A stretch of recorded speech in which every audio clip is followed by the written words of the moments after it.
miss you a ton. Hope you're doing awesome. So today we're going to finish out Unit 5, and we're going to be talking about order of operations. So remember, that's going to be PEMDAS. Before that, I got a joke for you. So, Hera, what is your favorite color? Oh, it's purple. Okay, so we're going to be talking about order of operations, but we're still going to be dealing with decimals. So make sure before you watch this video that you watch adding, subtracting, multiplying, and dividing. Okay, let's get into it. All right, so we're working with order of operations. What I mean by that is we have this long expression and we're going to solve it, but we need to use the order of operations, or PEMDAS, to do that in the correct order. So PEMDAS, remember, just means parentheses, exponents, multiplication and division, and then addition and subtraction.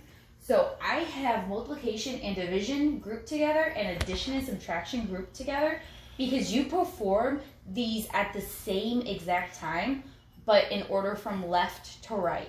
So I'm going to actually show you exactly what I mean by that now, because if you look, we have no parentheses and we have no exponents, so we're actually on to multiplication and division.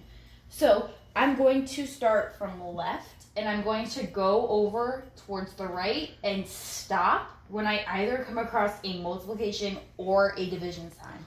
So I came across a division sign, and so I'm actually going to solve 4 5/10 divided by 3 first.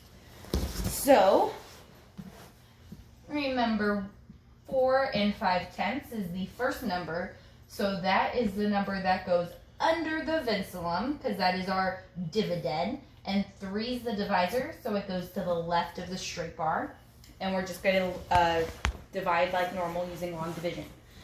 So 3 goes into 4 once. 3 times 1 is 3. When I subtract, I get 1. I need to bring down the 5. 3 goes into 15 5 times. 3 times 5 is 15. 15 minus 15 is 0. Now I just need to bring the decimal up. All right, so 4 5/10 divided by 3, we just did that, and we got 1.5. So now I'm going to continue, and oh, I've come across a multiplication sign. So now this is actually 1.5 times 2.6. So I'm going to go ahead and do that down here. Okay. So remember, we learned 3 different ways to do this, but I'm just going to do this my way because that's actually kind of the quickest for me. That's why I call it my way. So 6 times 5 is 30. And then 6 times 1 is 6 plus 3 is 9. And now I'm going to go over to 2, and when I do that, I need to add a placeholder 0. 2 times 5 is 10. 2 times 1 is 2, plus 1 is 3. Now I need to add those together, and I get 390. So before I call this my answer, I need to look at how many decimal places there are in my numbers that I started with. So there's 1 number behind the decimal in 1 5/10. There's 1 number in the decimal behind 2 6/10. 1 plus 1 is 2. So I actually need 2 numbers behind my decimal. So I'm going to start from the back. We'll move it once, twice. So my answer is actually 3.9. All right. So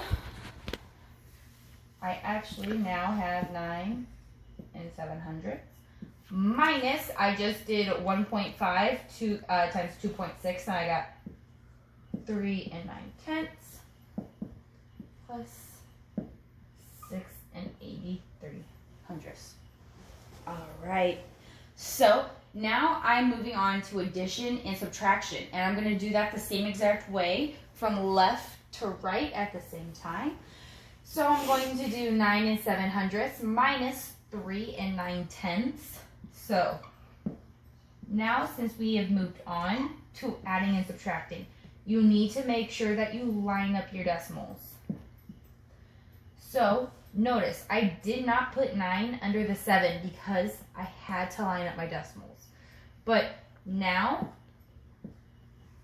my next step is making sure that every number has an exit buddy. What I mean by that is every number have a number directly above it or below it. So 7 didn't have a number below it, so I added that placeholder 0. Now I'm going to subtract like normal. 7 minus nothing is still 7. I can't take away 9 from nothing though, so I need to actually borrow 1 from the 9. 9 minus 1 becomes 8. And now I need to actually add 10 to the 0. So my 0 becomes 10. 10 minus 9 is 1. 8 minus 3 is 5. And now I can bring my decimals straight down in my answer. So 9 and 7/100 minus 3 and 9/10 is 5 and 17/100. So I actually now am just left with adding 6 and 83/100. So I'm going to write this off to the side.